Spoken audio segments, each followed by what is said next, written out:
aujourd'hui de la notion de civilisation et des mentalités partagées dans l'ouest de la France.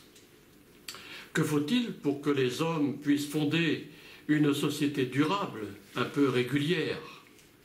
Il faut évidemment qu'ils aient un certain nombre d'idées assez étendues pour convenir à cette société, pour s'appliquer à ses besoins et à ses rapports. Il faut de plus que ces idées soient communes à la plupart des membres de cette société, enfin qu'elles exercent quelque empire sur la volonté et les actions des membres.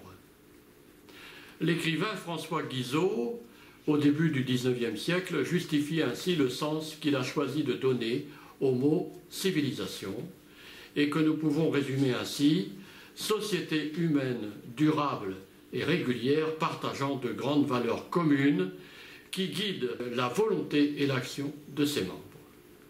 On va y ajouter la définition plus approfondie donnée par Fernand Braudel en 1963 dans la première édition de sa Grammaire des civilisations.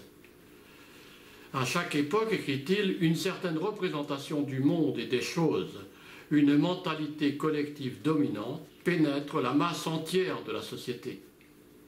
Cette mentalité, qui dicte les attitudes, oriente les choix, enracine les préjugés, incline les mouvements d'une société, est éminemment un fait de civilisation. Beaucoup plus encore que les accidents ou les circonstances historiques et sociales d'une époque. Elle est le fruit d'héritages lointains, de croyances, de peurs, d'inquiétudes. Anciennes, souvent presque inconscientes, au vrai le fruit d'une immense contamination dont les germes sont perdus dans le passé et transmis à travers des générations et des générations d'hommes. Les réactions d'une société aux événements de l'heure, aux pressions qu'ils exercent sur elle, obéissent moins à la logique ou même à l'intérêt égoïste qu'à ce commandement informulé, informulable souvent, et qui jaillit de l'inconscient collectif. Ces valeurs fondamentales, ces structures psychologiques sont assurément ce que les civilisations ont de moins communicables les unes à l'égard des autres, ce qui les isole et les distingue le mieux. Et ces mentalités sont également peu sensibles aux atteintes du temps. Elles varient lentement, ne se transforment qu'après de longues incubations, peu conscientes, elles aussi. Voilà donc la définition que donne Fernand Braudel de la notion de civilisation. Ces deux historiens, Guizot et Braudel, offrent des arguments socio-historiques essentiels à ceux qui recherchent la circonstance et la constance des caractères psycho-comportementaux celtiques à l'ouest de la France et leur propagation dans l'océan Indien à l'époque moderne, ce dont je fais partie. Voyons donc la psychologie et les comportements communs dans l'ouest de la France. Depuis ma recherche doctorale, c'est pour moi une réalité à l'époque moderne, même si cela paraît peu évident aujourd'hui, et malgré les contradicteurs idéologiques que ma thèse a déjà rencontrés et qu'elle rencontrera sans doute encore. Car il n'est pas aisé, à notre époque, de définir avec un minimum de précision les caractères immatériels de telle ou telle ethnie conservée, de tel ou tel peuple à peu près unifié, plus encore de telle ou telle grande civilisation. La mondialisation des échanges humains, le brassage des populations, les immigrations progressives et quasi définitives dans les pays attractifs parce que plus riches, l'expansionnisme du modèle économique occidental, les médias et particulièrement la télévision modifient en apparence les mentalités, diffusent des manières de vivre et de penser radicalement différentes de celles des générations précédentes. Aujourd'hui, le commun des mortels refuserait souvent de reconnaître dans tel type de caractère psychologique, tel comportement, telle habitude alimentaire, tel barbarisme de la langue locale, qu'il considère comme vieillot ou démodé. Et pourtant, tout observateur un peu perspicace arrive encore à percevoir une commune manière de se comporter, de penser, de voir la vie, chez les membres de populations qu'il rencontre, preuve que les sociétés restent beaucoup plus ancrées qu'on ne le pense, généralement dans leur tradition, leurs coutumes, leur mentalité. Les individus les plus influents, qui ne sont pas forcément les plus riches ou les plus en vue socialement, inculquent insidieusement à tout nouveau venu, désirant s'intégrer, leur propre structure mentale, leur propre imaginaire, leurs propres idéaux et même leur propre langage. Il suffit de constater comment un étranger prend l'accent du Midi après quelques années passées dans le sud de la France. Quant à la Bretagne, on n'y connaît guère d'immigrés qui n'y deviennent aussi amoureux du pays, aussi chauvins, disent quelques médisants, que n'importe quel breton de souche ou de naissance pour inventer les paysages, la qualité de vie, la culture, l'identité et même le sentiment d'appartenance. Alors, la distinction entre breton de souche et breton de naissance est importante. On peut être breton de souche, né de parents bretons et pas forcément en Bretagne, et on peut être breton de naissance, c'est-à-dire né en Bretagne, mais pas forcément de parents bretons. Donc c'est la différence entre le droit du sang et le droit du sol. Mais ça n'a aucun sens à nos yeux, ça n'a de sens qu'aux yeux des nationalistes. Et ce dont je ne partage pas du tout le point de vue. Pour moi, l'appartenance doit être d'abord culturelle.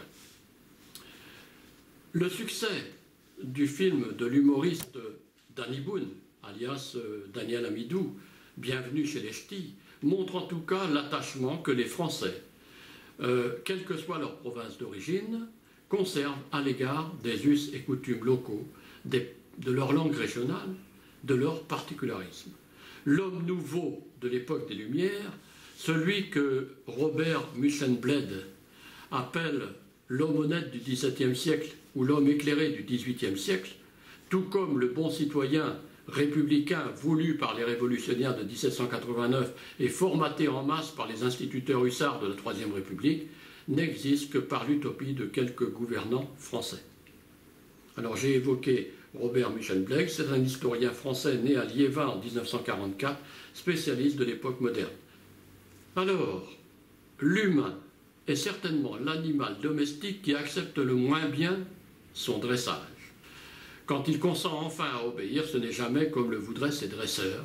Et surtout, on finit par se demander qui du dompteur ou du dompté a vraiment plié devant l'autre. Le mot dressage n'est pas excessif. Il ne fait pas ici allusion au servage ou à l'esclavage colonial, mais au dressage des élites d'Ancien Régime, auquel Robert Muchenblade consacre un long paragraphe dans son livre « Société, culture et mentalité dans la France moderne, 16e, 18e siècle ». Alors les sous-titres de son livre sont particulièrement parlants. 1. Courtisans et civilité. 2. Urbanité et bonne manière. 3. Politesse, gêne et dégoût. 4. Le dressage corporel. 5. Culture de la culpabilité et naissance de la famille moderne. L'historien démontre ainsi comment le monarque absolu Louis XIV impose au seigneur de sa cour, cette élite qui le courtise, ses courtisans, sa vision de la bienséance, sa définition de la culture, sa notion de la foi catholique, revue et corrigée par le Concile de Trente au siècle précédent, et même les manières de s'habiller. C'est à partir de là que les nobles vont s'habiller un peu ridiculement. Mais le milieu populaire se riait bien des mignardises des courtisans de Versailles, qu'il ne rencontrait jamais, ou sans doute jamais, d'autant plus que ses seigneurs à lui, ceux qu'il côtoyait dans les provinces, gardaient le plus souvent leurs habitudes, leurs manières locales, pour certains même leur bonhomie, que les grands du royaume considéraient comme de la rusticité, c'est-à-dire une absence de raffinement. Alors peut-être que quelques-uns de ces nobles provinciaux ont appris des gestes de la nouvelle civilité, de cette urbanité versaillaise, gestes qu'ils font maladroitement lorsqu'ils montent à Paris. Et puisque nous faisons référence au film de Danny Boone, comment ne pas parler de celui d'Édouard Molinaro, sorti en 1969, Mon oncle Benjamin, chronique satirique de l'Ancien Régime, montrant un Bernard Blier marquis, humilié par Benjamin, Jacques Brel, médecin des pauvres, aimé des gueux et vantant la culture populaire. Benjamin a choisi son camp, il rejette la culture des élites, celle des nobles inféodés au roi et des bourgeois ridicules cherchant à leur ressembler. Le bourgeois se voulant gentilhomme, apprenant à saluer, à danser, à parler, comme le monsieur Jourdain de Molière, ne devait se rencontrer qu'à Paris, et encore. Les peuples provinciaux de France sont fondamentalement différents de ces stéréotypes parisiens de l'époque moderne. Ils le sont d'autant plus qu'ils s'en trouvent éloignés par une culture ancestrale très présente, comme c'est le cas dans les provinces de l'Ouest. Dans cette armorique presque étrangère et difficilement pénétrable où les Celtes se sont regroupés, particulièrement en Bretagne, à partir du 5e siècle, repoussés par les anglo-saxons du nord-ouest, puis par les Francs de l'Est. Cette culture ancestrale ne provient-elle pas, indubitablement, en grande partie de la civilisation celtique gauloise? De quelle autre civilisation pourrait-elle provenir, malgré la distance de nombreux siècles? Il n'est donc pas étonnant que l'on rencontre chez les habitants de cette région des caractères culturels particuliers bien ancrés. Robert Muchenbled, lui encore, nous livre un extrait de Pierre Goubert et Daniel Roche. Alors Pierre Goubert, c'est un historien français né en 1915, membre du CNRS, spécialiste du XVIIe siècle. Il est nommé à la Sorbonne en 1969 et a fait de très nombreuses conférences à travers le monde. Quant à Daniel Roche, c'est un historien français né un peu plus tard, en 1935, professeur honoraire au Collège de France, dont les travaux portent essentiellement sur l'histoire culturelle et sociale de la France d'Ancien Régime. Donc on voit les pères de Muchenbled sont quand même des pères titrés. Alors, cet extrait que donne Muchenbled de Pierre Goubert et Daniel Roche est intitulé « Les survivances culturelles de l'Ancien Régime ». Et cet extrait dénonce sans détour le centralisme culturel français en 1984. Dans le domaine de la culture, écrivent-ils, combien de traits anciens perdurent jusqu'à nos jours? Et d'abord, la tyrannie parisienne. Les gros messieurs de Paris dictent aux provinces et aux provinciaux les normes du bien dire et du bien faire. Il n'est pas jusqu'aux actuels académiciens de province qui ne reconnaissent, sans toujours l'admettre, ces orientations du goût et de la mode, et l'on sait combien il est difficile d'y échapper. La noria des talents que Colbert et ses commis avaient fortement accélérée continue de conduire vers Paris ses lumières, ses salons, ses éditeurs, voire ses universités, les fils des régions contentent aujourd'hui enfin de faire renaître. La marque d'une centralisation distinctive, élaborée pendant 2 siècles, et accentuée par des régimes divers et nouveaux, qui présidèrent au destin des Français depuis 1789, continue de donner à notre pays une originalité à nulle autre pareille. Il suffit de regarder l'Italie et ses multiples capitales culturelles, Venise, Florence, Rome, l'Allemagne et ses Länder, l'Angleterre, la Suisse et ses cantons. Le fédéralisme culturel agonise en France sous l'Ancien Régime. Il meurt sous la Révolution. Voilà ce qu'écrivent Pierre Goubert et Daniel Roche. Eh bien, je pense que l'idée de fédéralisme n'est pas morte dans la tête de tous les Français aujourd'hui. Les Celtes, détestant le centralisme étatique, dont ils ont été si souvent victimes, régime que la monarchie française tente de réinstaller dès la fin du XVIIe siècle, lui opposent, quand ils le peuvent, une certaine autonomie provinciale. Si Goubert et Roche écrivent que le fédéralisme culturel agonise sous l'Ancien Régime, c'est bien que ce concept existe encore. Mais à quoi correspond-il en France? À l'époque, on peut à peine y parler de multiculturalisme ou d'interculturalité. Chaque grande région se distingue très nettement de celle d'à côté, par des us et coutumes spécifiques, par des croyances particulières, par une langue distincte. Même l'expression fédéralisme politique, au sens où on l'entend de nos jours, apparaît anachronique pour les XVIIe et XVIIIe siècles. Qui peut penser en effet en ces termes en France, même le 14 juillet 1790, quand une certaine élite parisienne décide de canaliser les fédérations régionales des gardes nationaux, en organisant la fête nationale de la fédération pour célébrer la mise en place de la monarchie constitutionnelle par Louis XVI. Assimile-t-elle la fin de la monarchie absolue à un changement de régime plus respectueux des provinciaux, donc à l'instauration du fédéralisme? Les Français de l'époque ont-ils le grand désir de vivre ensemble dans le respect des différences régionales? C'est peu probable. Les milieux populaires se sentent surtout très différents des gouvernants, et même des milieux culturels et marchands de Paris. Si quelques nobles locaux ont pu changer de culture, se laissant dresser par la monarchie absolue, le peuple, la populace, n'a rien modifié de ses croyances, de ses traditions, de son imaginaire, de ses liens sociaux qui perdurent depuis des siècles. Et c'est cela que je rattache, au moins pour les populations de l'Ouest, aux manifestations d'une certaine culture celtique. On a tort de croire que le sentiment d'appartenance française est très ancien pour la plupart des provinces constituant aujourd'hui ce qu'on appelle l'Hexagone.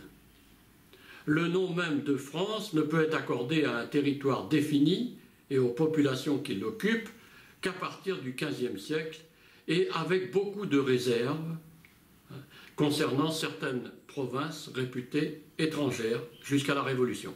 En 1664, les provinces réputées étrangères étaient la Bretagne, la Saintonge, la Marche, le Périgord, l'Auvergne, la Guyenne, la Gascogne, le Roussillon, le Languedoc, la Provence, le Dauphiné, la Flandre, l'Artois, le Hainaut, la Franche-Comté et le Lyonnais.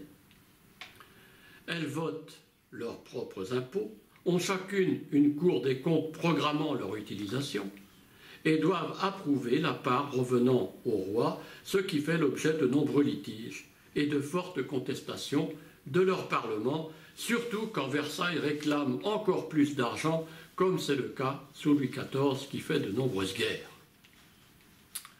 Avant le XVIe siècle, beaucoup de provinces ne sont pas encore rattachées au royaume, notamment les puissantes Bourgogne et Bretagne, qui ne seront que par des coups de force et des ingérences de Paris. La France du XIIe siècle n'avait pas encore une histoire nationale qui eut une audience nationale. Philippe Auguste, qui était né à Paris, était appelé par les jongleurs le roi de Paris.